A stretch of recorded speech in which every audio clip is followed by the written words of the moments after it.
अरे तुम्ही नका येऊ ना, हे बंद होईल ना, माणसाचं मंडळी आहे. चला आता नको येऊ, चला. चला पण.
बाबाजी सद्गुरु दास तुका ओम नमो ज्ञानेश्वरा करुणाकरा दया तुमचा अनुग्रह लादलो आपण झालो चराचरी ओम नमो जी आरंभा सकळादी तो प्रारंभा आठवणी तुझी स्वरूप शुभ वंदन भावे करीत असे नम नमाजे हंस वाहिनी वाघवृद्धी विलासिनी कीर्तन शवावदे निर्पणी भावार्थ काणी जय माझे नम नमाजे गुरुरिया प्रकाश रूपा तू स्वामी स्फूर्ती देवी कीर्तन सेवा करावया जेणे असो ते सुख वाटे नम नमाजे संत सज्जना आणि योगी मुनिजन सकळ साष्टांगी जयंची केली स्मरण होई सगळे विधीचे अधिकरण तेच चोन दुसरी जन सगळ्यांचे नमस्कार आता मस्तक हे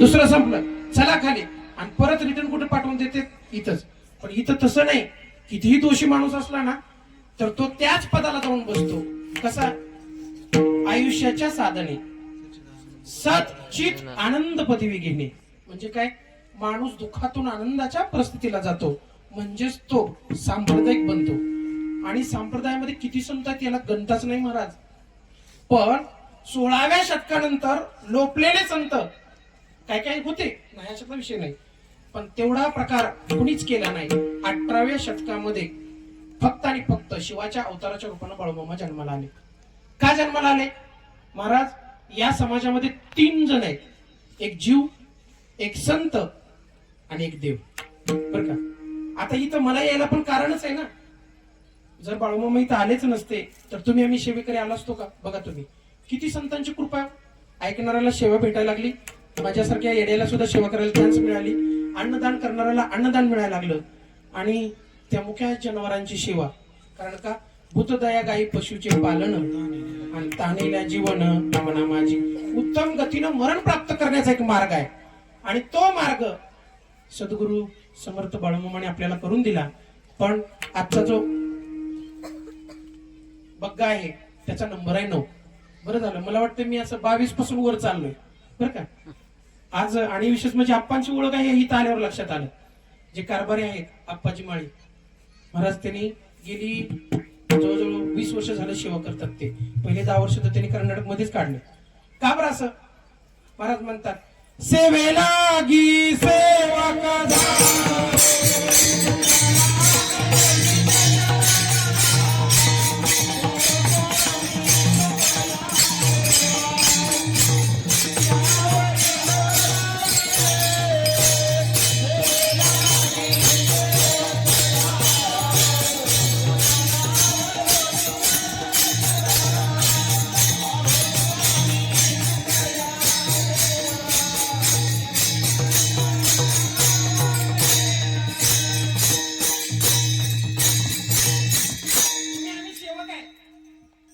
सेवकालाच कारभारी म्हणलं जातं बरं का.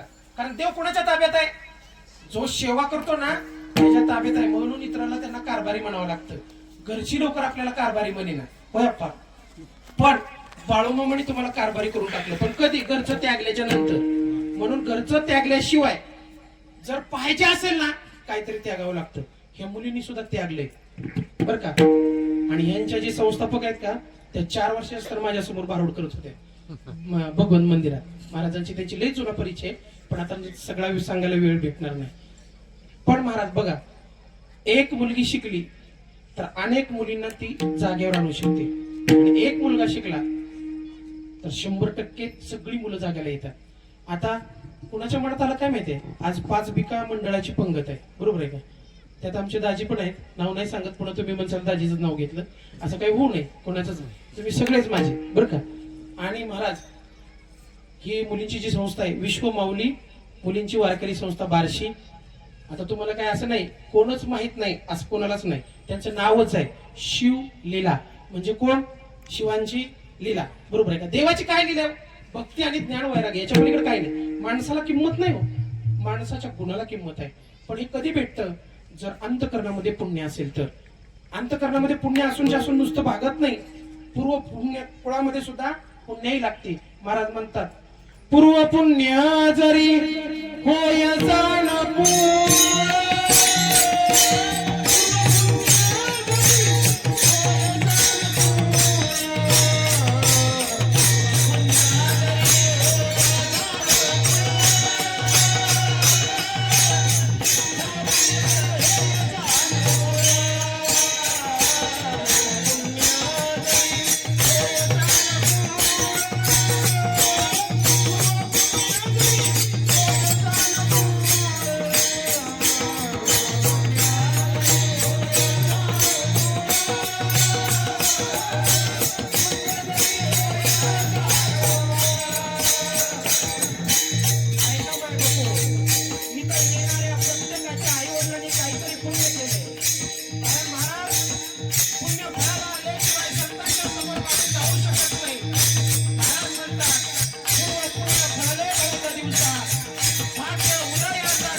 बाळूमामाने सुंदर पुण्यवान आणि सांडकुळामध्ये जन्म घेतला.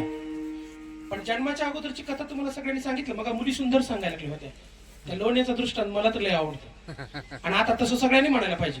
कोणी आपल्यासारख्या महाराजांनी गेले डेरीज बंद पडायला पाहिजे. इथं डेरीज कोण आहे का? नाही तर म्हणणार ह्याला कोणी बोलिलो तर आधीच तर आम्ही डुप्लिकेट तिकडे सांगायला लागलो बरं का पंढरपूर भागात. आपल्या भागात अजून नाही तसं. पण महाराज लय विचार वाढला. पाप आणि पुण्याचा हिशोबच नाही. आपण काय करतोय, काय करायला लागलोय, कशासाठी करतोय हे माहित नाही. सगळे धावायला लागले तरी इच्छे गोडे असले. कशासाठी? फक्त आणि फक्त दुःख कमी करण्यासाठी. पण तुम्हाला माहितीये का आपल्या जन्माचं कारणच दुःख आहे. सर्व सुखाची आशा जन्म गेला.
नाही. गाडी माडी बंगला बायको लेकर मुलं बाळ. संतांनी वर्णन करताना कुठलं सुख ठेवलं नाही. स्वर्ग पदापर्यंत नव्हे ब्रह्मपदापर्यंत सुद्धा सुख ठेवलं नाही. लिहिलं सर्व सुखाची आशा. आशा लागली ना आपल्याला, बरोबर आहे का?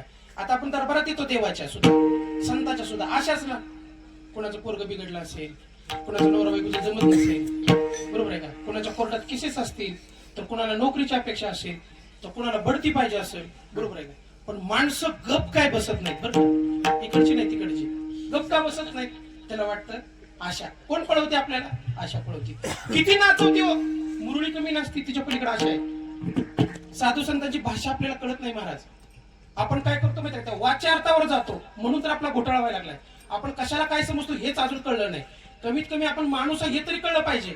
आणि ते पण आज मराठी मातीतली माणसं आहेत. आणि मराठी मातीतलीच माणसं मराठी भाषेचा गौरव करत नाहीत.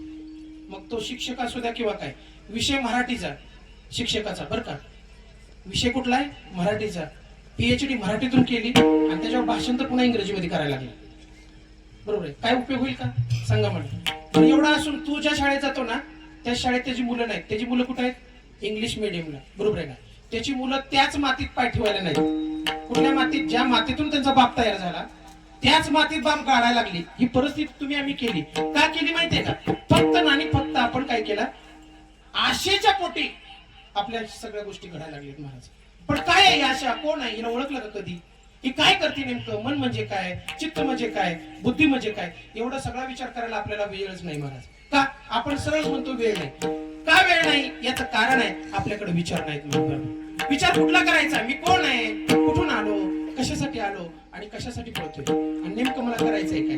महाराज तुकोबराय एकांतात बसले भंडारा डोंगरावरती आणि त्यांनी विचार केला. बायको मेली, मुलं मेली, सगळ्या जीवनाची वाताहत झाली. मग नेमकं माणसाच्या दुःखाचं कारण काय? महाराज म्हणतात जन्माचे ते मूळ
वैकुंठात बसलेल्या संतांना बघवत नाही. बघा तुम्ही, मुलाचं वाटोळं झालेलं कोणाला बरं वाटत? कोणाला बरं वाटत सांगा ना. आपल्याकडे नाही का तशी पद्धत? सगळे गुणगुणधन म्हणते बरंच झालं, मग कृपाच झाली आपल्यावरती. आपल्या मुलाचं वाटोळं चाललेलं अख्ख्या गावाला बरं वाटेल, पण त्या आईला आणि त्या बापाला कधीच बरं वाटत नाही. का बरं वाटत नाही? त्यांना माहितीये याचं आयुष्य नाश पावायला लागलंय. तसं तुम्ही आम्ही त्या भगवंताची लेकर आहोत, त्या संतांची लेकर आहोत, त्यांना ते बरं वाटत नाही. आणि म्हणून महाराज हित आपलं साधण्यासाठी आपल्याला कळत नसताना बाळूमामाने अवतार घेतला आणि त्यांच्या आईनं महाराज हलसिद्धनाथाची भक्ती केली. आणि हलसिद्धनाथाला सांगितलं होतं, अरे बाबा असा एखादा मुलगा माझ्या पोटाला जन्माला दे की जो जगाचं दुःख निवारण करील आणि जगाची ईश्वर समजून सेवा करील. आणि तेच कार्य गरोदरपणापासून चालू झालं. अवतार कोणाचा?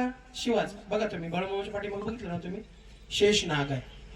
तुमच्या आमच्या पण माग नाग आहे, पण दिसत नाही. कोणचा? काळ रूपी नाग. म्हणून पत्रिकेत 21 प्रकारचे कालसर्प योग येतात आणि ते आपलं वाटोळं करतात. पत्रिका सांगत नाही बरं का, तुम्ही म्हणता पत्रिका कसं काय सांगायला लागली. योग असतात ना. तुमच्या आमच्या मार्ग बसलाय तो काय नावाचा काळा सर्प बसला आणि त्यांच्या पाठीमागे जो सर्प आहे तो शेषाचा अवतार आहे.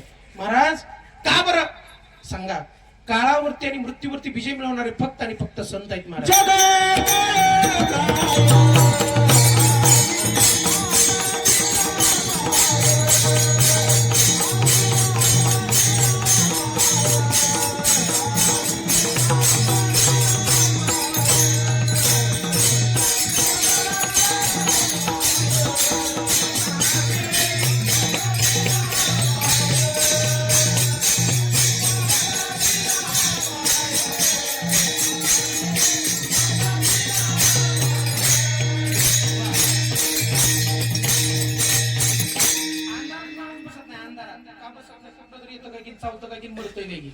बरोबर आहे का? ज्याला आपण घाबरतो त्याच्या माथ्यावर दोघा जणांनीच पाय दिला, एक रावणानं आणि दुसऱ्या संतांनी.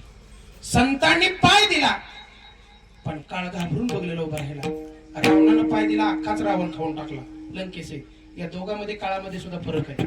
अहंकारामध्ये दिलेला पाय आणि भक्तीच्या जोरावरती दिलेला पाय याच्यात फरक आहे महाराज. हळूहळू बाळूमामाचा जन्म झाला, वैराग्यवान जीवन चालू झालं महाराज. लहान होते बाळूमामा, झाडात जायचे, झुडपात जायचे, काट्यात जायचे, बसायचे. माझ्यापेक्षा जास्त तुम्हाला चरित्र माहिती आहे, पण विषयाला सोडून जाता येत नाही. म्हणून महाराज सांगा मला, पहिला चमत्कार काय केला असेल? आणि आता सध्या तर चमत्काराशिवाय नमस्कार कुणीच घालत नाही. आपण कुणाच्या मागे पळतो? चमत्काराच्या. बरोबर आहे का? पहिला गुजरातचा एक चमत्कार होता, जुन्या लोकांना माहित असेल. बरोबर आहे का? आणि त्या चमत्कारानंच आताच्या पुरी मिळणार. त्या तिकडे गेले की आशीर्वाद दिला की पोरं होत होती, पुरींचा काटा काढला आणि आता दारोदार पुरी आहे का म्हणून आपण भीक मागायला लागलो. ही आपणच केलेली परिस्थिती आहे. मी विषय नाही सांगत.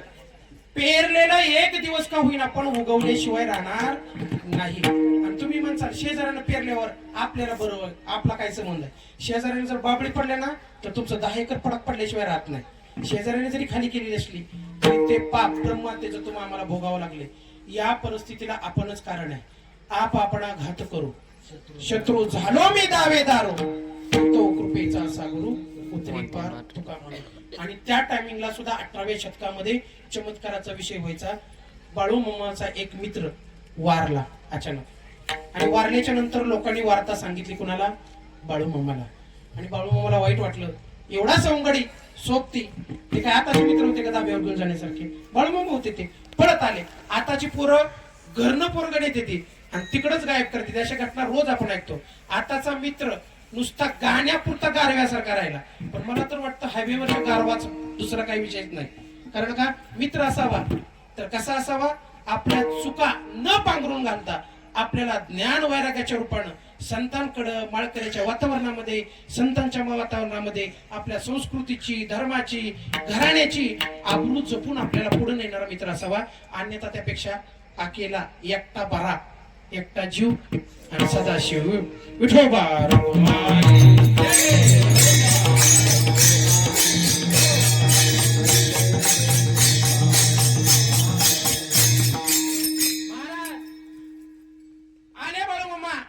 आणि विचारलं मला का नेला? त्यांनी त्यांनी सांगितलं याचा मृत्यू लिहिलेला होता आणि मला ते बदलता येत नाही, तू कोण लिहिणार म्हणले. तर म्हणले देवानं सांगितलं. तुझा देव कुठे आहे माहितीये का म्हणले तुला, आमच्या ताब्यात आहे, जास्त डांगणी करायची नाही, ती खाली राबते म्हणले माझ्यापाशी, चल दे जीव माघारी. बघा किती मित्र भारी असेल. आताचा मित्र गाडीवरून पल्ला म्हणलं तर संध्याकाळी फोन स्विच ऑफ करते, मला कळलं नाही म्हणते, आणि सकाळ उठल्यावर बी मेल्याच्या नंतर पुन्हा म्हणते पोरानो माझं कोणी नाव घेतलं कारण रात्री मी त्याच्या बरोबर होतो. बरोबर आहे का? अशा मित्राची काय गरज आहे मला सांगा. विषय बाळूमामाचा होता. पंचतत्वाला सांगितलं, पंचतत्वावर अधिकार दाखवला. आप, वायू, तेज, गगन आणि जल सगळ्याकडून उष्ण घेतलं आणि परत त्या शरीरामध्ये टाकलं. आत्मा आला आणि उठून बसलं. अशी चर्चा पसरली महाराज, मेलेली माणसं उठवतंय. जसं मुक्ताबाईने उठवलं होतं तसं बाळूमामाने चमत्कार केला. पण आईच्या लक्षात आलं या चमत्कारानं काय होईल, बाळूमामाचं वाटोळं होईल, म्हणून झाकण्याचा प्रयत्न केला आणि पुन्हा कामाला लावायला लागलं. आता दुसरा चमत्कार कधी घडला, ज्यावेळेस महाराज चांदोले पाटलांच्या घरी गेले त्यावेळेस पाय ठेवल्या बरोबर काय झालं, काय झालं, गायी 10-10 लिटर दूध द्यायला लागल्या. आणि आमच्या सारख्याला वस्तीवर नेलं की दुसऱ्या दिवशीच गाय आटली म्हणून समजायची. बरोबर आहे का बरे असं? अहो आपल्या पायातच काही नाही ना. लोक उगाच म्हणतात महाराज तुमचं पाय घाला चुलीत आमचं पाय. बरोबर आहे ना? तुमच्या पायानं ना आमच्या दर्शनानंतर वाटोळं झालं. आपण स्वतःला संत समजू लागलो. अहो संत व्हायला काही चेष्टा आहे का? पोरखण्याच्या गोष्टी आहेत का? हा आपण त्यांचे पायिक आहेत, आपण त्यांच्या मार्गावर चाललो, पण आपल्याला संतपण येत नाही. संतपण घ्यायचा असेल तर दुसऱ्याचा मृत्यू सुद्धा चुकवावा लागतो आणि ती कृपा कोणी केली, बाळूमामाने. सांगा आई तिथंच होती, बाप तिथंच होता. त्या व्यक्तीला म्हणजे त्या मित्राला वाटलं की बाळूमामाच्या कृपेचं वर्णन करू शकत नाही. तसं तुकोबराय अनेक संतांनी केलेल्या उपकारापैकी कृपा या गोष्टीला धरून म्हणतात अभंगाच्या पहिल्या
एक नाही सगळेच संत.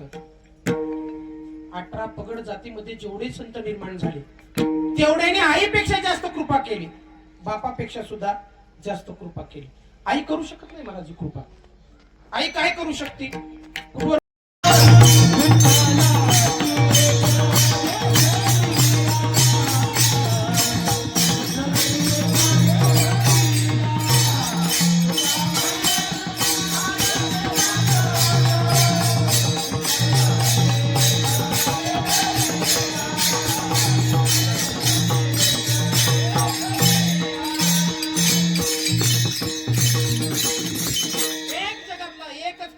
अजून अशी कितीतर लोक आहेत ज्यांना पांडुरंगाचं दर्शन झालं नाही. ते भाग्यवान समजत जावं स्वतःला. का एवढा आपण व्यापे संसारात गुंतून बसलो, ज्या संसाराचा तीळ मात्र उपयोग नाही आपल्याला. ना आधी येणार, ना मधी नसणार, आणि ना नंतर नसणार. आणि तीच अवस्था बाळूमामाची झाली. त्यांच्या लक्षात आलं, त्यांच्यावरती त्यांच्या गुरुची कृपा झाली. बाळूमामाने सुद्धा स्वतःला पतित समजावलं. कारण सद्गुरूच्या समोर शिष्य नेहमी पतित असतो. का? पतितांना पावन करणारे सद्गुरू असतात आणि शिष्य. इथं दोघांचंच वर्णन आहे. ते कुणाला म्हणतात? तुम्ही संत माये बाप बाबाजी चैतन्य महाराजांना. का बरं? त्यांनी कृपा केली आणि त्यांच्या कृपेला पात्र होऊन तर म्हणतात ना, लावून हात तरी चिंता सगळ्याच्या आधी आपण. पण तसं नाही. बघा तुम्ही, बाळूमामा काय करते? वर्गवारी केली. त्यांच्याकडे भेद नाही. आधी जास्त ज्यांची सेवा झाली ते मेंढके, बरोबर आहे का? दीनदयाळ दिवसभर फिरलेले कुठं बी, बरोबर आहे का? आणि मला बी तसंच वाटलं होतं सुरुवातीला, म्हणून मी मेंढक्यात घुसलो. मला उठवूनच बाहेर लावले. ए पांढऱ्या बोकडा हो बाहेर, म्हणजे बरोबर आहे का? सेवा नाही फिवा नाही, आधी जेवायला कुठलं? ज्यांनी सेवा केली त्याला तो अधिकार प्राप्त आहे. सांगायचं काय? मला म्हणायचंय काय? लक्षात आलं का? सेवा जशी आहे तसा प्रश्न पडतो. अहो देव असून काय द्यावं हा प्रश्न कुणाला पडला? कुणाला पडला? प्रभू रामचंद्राला. हनुमंताची सेवा मोजता आली नाही म्हणून त्या सेवेचं फळ सांगितलं. प्रत्येक गावात हनुमंताचं मंदिर झालं. आणि तुकोबराय त्यालाच भक्तीची वाट विचारत होते. तुम्ही आम्ही मारुती पुढे जातो, पण कधी? हा, घोड्यावर बसल्यावर, बरोबर आहे का? आता मारुतीला कळलं की झाल्यावरच येतंय म्हणून होऊच दिना, बरोबर आहे का? आणि सगळीजण सांगतात लग्न व्हायचं असतं तर मंगळवारी मारुती पूज. मारुती पूजून पूजून मारुतीच गावात निघून गेला, बरोबर आहे का? पण मारुती काय जागेवर बसायला तयार नाही. आणि त्याला माहिती आहे परत कधी येतं? जाताना. फक्त टाटा करतं बाय, 20व्यावरनं. आता 20वाच राहिला नाही, बरोबर आहे का? 20वा कुठे आहे? फक्त आणि फक्त संतांपाशी आहे महाराज. म्हणून तर तुम्ही 20वा भेटला नाही म्हणून एवढ्या गर्दीने इथं आलात. तुम्हाला काय बोलवलं नाही. माणसाला तळमळ आहे कशाची? दुःखाची, चिंता, व्यथा. आणि विश्वास कशाचा आहे? ज्यांच्या दरबारात चाललो ते आपलं दुःख दूर करतील. महाराज एवढंच नाही, त्यांचा एक शिष्य होता अप्पाजी, काय नाव त्यांचं? ज्यांना मुलगा दिला, 5 मुलं दिली. तुम्ही राहू थांबा की, थांबा राहू महाराज, तुम्हाला येणारच ना. आमच्यात चाललंय हो थोडं, मला येत नाही म्हणून थोडीशी कोणतरी उत्तर देते का? मुलींनो कोण? आता तुम्ही कुठं चाललात? कीर्तनकार व्हायला. ह्या गोष्टी लक्षात ठेवायला पाहिजे. आप्पाजी शिंगाडे काय करायला लागलं होतं? संतांपाशी होतं, पण संत माणसासारखे दिसत होते ना. विश्वास नव्हता महाराज, विश्वास. आणि तरी सुद्धा लय अडचण कुठली असेल तर जीवनात सगळं जरी असलं आणि जर मूल नसेल तर त्या घरच्यासारखी चिंता कुणाला नसती. आणि पहिल्यापासून प्रथा आहे, मूल नसलं की देवरशी हुडकेल म्हणूनच समजा. माझा देवरशाबद्दल अजिबात विरोध नाही, पण देवरशाने चुकीचं मार्गदर्शन केलं तर आपल्याला दोष लागल्याशिवाय राहत नाही. मग तसं केलं. त्यांनी सांगितलं तुला मूल पाहिजे ना, आणि चल म्हणले देतो. कोण? तो देवऋषी. दरवाजा बंद केला, गाबणी मेंढी आतमध्ये बोलवली. ह्याला जाती तर देवऋषाला ती खायची. बघा आता आपण आजपर्यंत किती बकर कापली?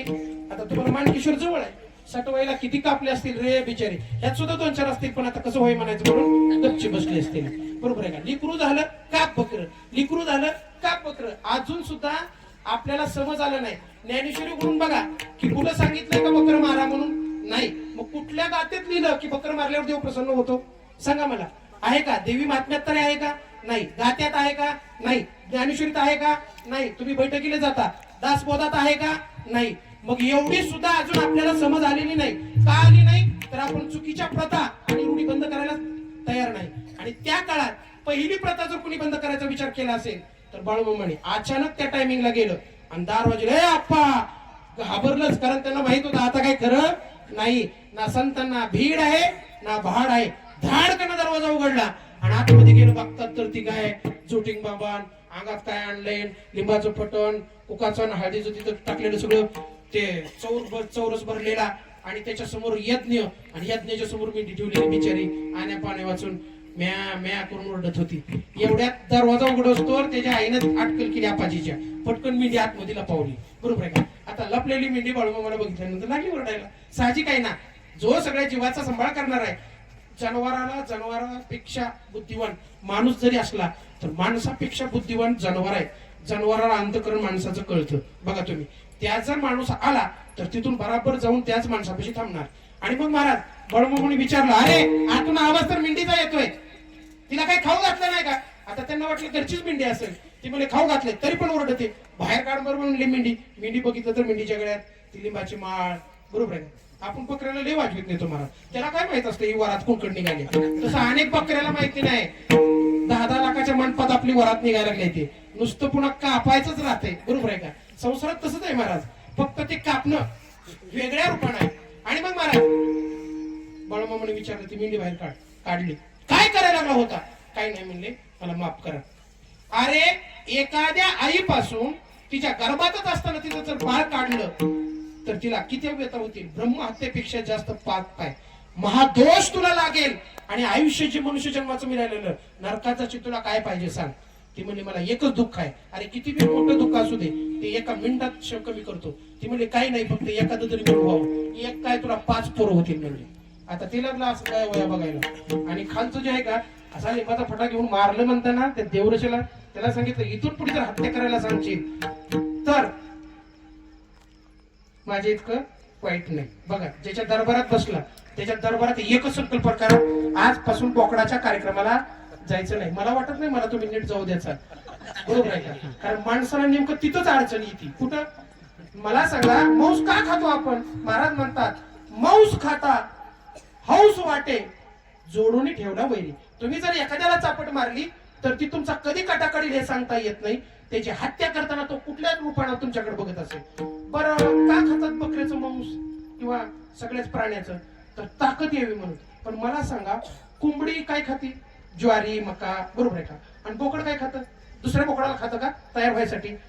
झाडपालाच खातं ना. मग खावा की तुम्ही बाबडीचा पाला डायरेक्ट, तुम्हाला जर ताकद पाहिजे असेल तर. मला सांगा, बाळूमामांनी 6 दिवस नाही कितीतरी वर्ष बाबडीचा पाला खाल्ला आणि काट्यावरती झोपले, पण महाराज मांसाहाराला स्पर्श केला नाही. पवित्र तुळशीची माळ घातली आणि त्याच पांडुरंगाची भक्ती दाखवली. ज्या पांडुरंगाची भक्ती ज्ञानोबांनी केली, ज्या पांडुरंगाची भक्ती तुकोबांनी केली, महाराज त्यांनी कुठली चुकीची समाजासमोर अपेक्षा कल्पना ठेवली नाही. म्हणून त्यांनी जिथं पाय ठेवाल तिथं कल्याण झाल्याशिवाय राहत नाही.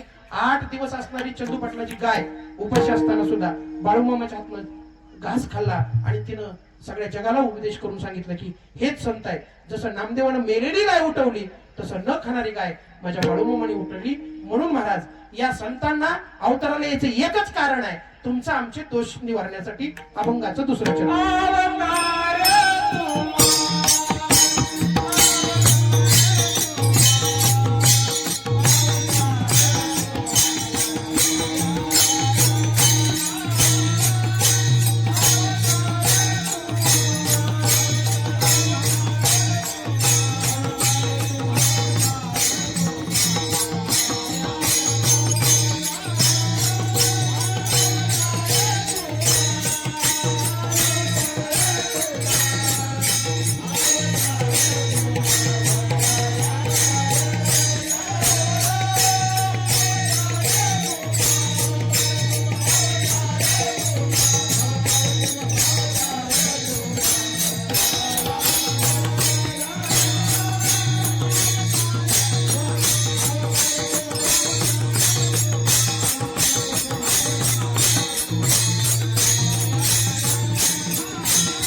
अवतार घ्यावा लागला.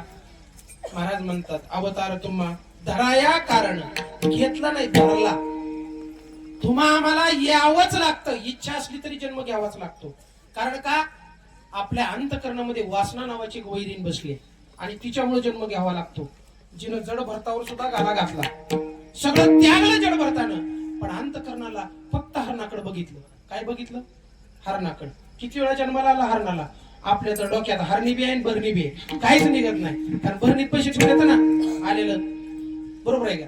कशात ठेवलेत आपण? आपल्या डोक्यात फक्त पासबुक, उतार आणि घराचा उतारा आणि 7-12 आणि सोनं नाणं, याच्या पलीकडे काही नाही. ध्यानात तेच, मनात तेच.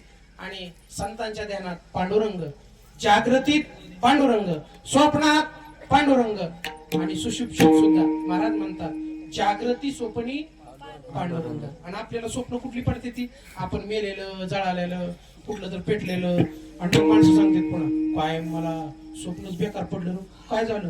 रातच उसाला आग लागली. ती लागावीच, गळ्यात माळ नसल्यावर, पोटात काळ असल्यावर, बरोबर आहे का?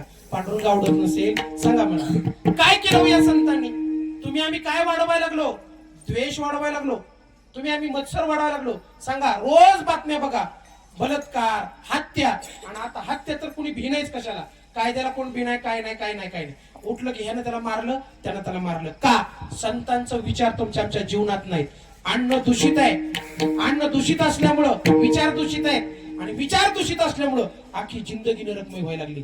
महाराज म्हणतात जर करायचं असेल ना तर काय करा? करणे तेची करा.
तुमचा आमचा भोगण्याचा जो संबंध आहे तो फक्त आणि फक्त कर्म, प्रारब्ध, संचित आणि क्रियामान. म्हणून संतांनी असं कर्मच केलं नाही, एकच कर्म केलं. काय विषय तो त्यांचा झाला नारायण. आणि ज्याचा विषय नारायण झाला त्याला पुन्हा दुसरं काही सुचलं काहीच आवडत नव्हतं. मग आता आवडतं ते काय? धन, दारा आणि पुत्र. आपल्याला आवडतं काय? धन, दारा, पुत्र. आपण याच्यातच वाढ करू, याच्या पलीकडे जाऊन आपली बुद्धी चालणार नाही. आणि संत काय वाढवतात? अभंगाच्या 3ऱ्या चरणात वाढवला सुख भक्ती वाढवला.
म्हणतात वाढवया सुख. काय वाढवलं संतांनी? तुम्हा आम्हाला सुखाची प्राप्ती करून दिली. कसलं सुख? आत्मसुख. बर का, ते काय कुठल्या वाक्यात लिहिता येत नाही. महाराज म्हणतात घ्या रे आत्मसुख उघडा ज्ञानदृष्टी. आणि बळमुमणी तोच संदेश दिला. जन्म म्हणजे काय? ज्ञान प्राप्त होणे म्हणजे माणसाचा जन्म होणे. आणि अज्ञानात माणूस जगणं म्हणजे माणूस जिवंत असून मेलेला. बघा तुम्ही, शबरीनं 1000 मेंढ्यांची दावण द्यायची होती तिच्या हळदीच्या कार्यक्रमात. आपल्याकडे प्रथा आहे ना, मांडगावात आहे का? हा, मग सगळी पंढरपूरची गोळा करून इथंच राहावं लागतं. अजून प्रथा बंद झाली नाही म्हणजे, तर होत नाही हो प्रथा बंद. आणि आपलीच करू देत नाही ती बरं का. आपलीच म्हणणार ही लय शहाणं गेलं, पांढरं कापडे घालतंय आणि उगाच येड्यात काढतंय. ह्याला काय करायचंय ना? बरोबर, ह्याच्या पुरतं करावं की नाही महाराज? पाप म्हणजे पापच आहे, ते तुम्ही करा किंवा मी करा, कोणाला परवानगी नाही महाराज. शबरीनं विचारलं वडिलांना हे कशासाठी? अगं म्हणला मी राजा आहे आणि तो राजाची कन्या आहे म्हणला. तसं थाटात झालं पाहिजे मला हळदी देवकारी. सगळी पिलीच पाहिजे तर सगळी लोळलीच पाहिजेत म्हणला. बरोबर आहे का? त्यासाठी तर हळदी देवकारी. आणि म्हणायचं पुन्हा मग कसं काय गोंधळ झाला? आता मला सांगा, हळदी देवकारी केलं, गोंधळ केलं, 5 बकऱ्याची दावण काढली, मग तर घरात सुख व्हायला पाहिजे ना. तिसऱ्या दिवशी सुनं नाक घर जाळून मारले. कुठे गेला देव? सांगा. अज्ञानातली भक्ती अज्ञानातच जात असते, लक्षात राहू द्या. असा गोंधळ घातल्यानं कुणाचंही कल्याण झालं नाही. गोंधळ घाला, बाळूमामाच्या दरबारात घाला. गोंधळ घालायचा आहे ना, पांडुरंग परमात्म्याच्या दरबारात घाला. तो गोंधळ म्हणजे कसा?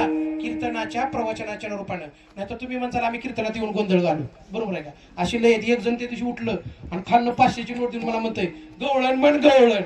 असा हानाव वाटला होता मला त्याला. पण आता आणि ती बी विशेष म्हणजे ज्या गावात संप्रदाय मुरलाय का तिथलंच उठलं. त्यांना असं वाटलं आता महाराज काहीतरी बोलतील. मी म्हणलं इथं नाही बोलणार, पण दुसरीकडे बोलल्याशिवाय सोडणार नाही. का बोललो याचं कारण आहे, लोकांना अजून कुठं बसावं कळत नाही, कुठं उठावं कळत नाही. आणि सुखाची भाषा आणि ज्ञान वाढवणं, धर्म वाढवणं, धर्म वाढवू जाणं. आता सध्या बलिदान मात चालू आहे. सांगा मला, कोणाकोणाला जाणीव आहे धर्मराजाची? कोण धर्मराजा? संभाजी राजा. त्याला धर्मराजाच म्हणा.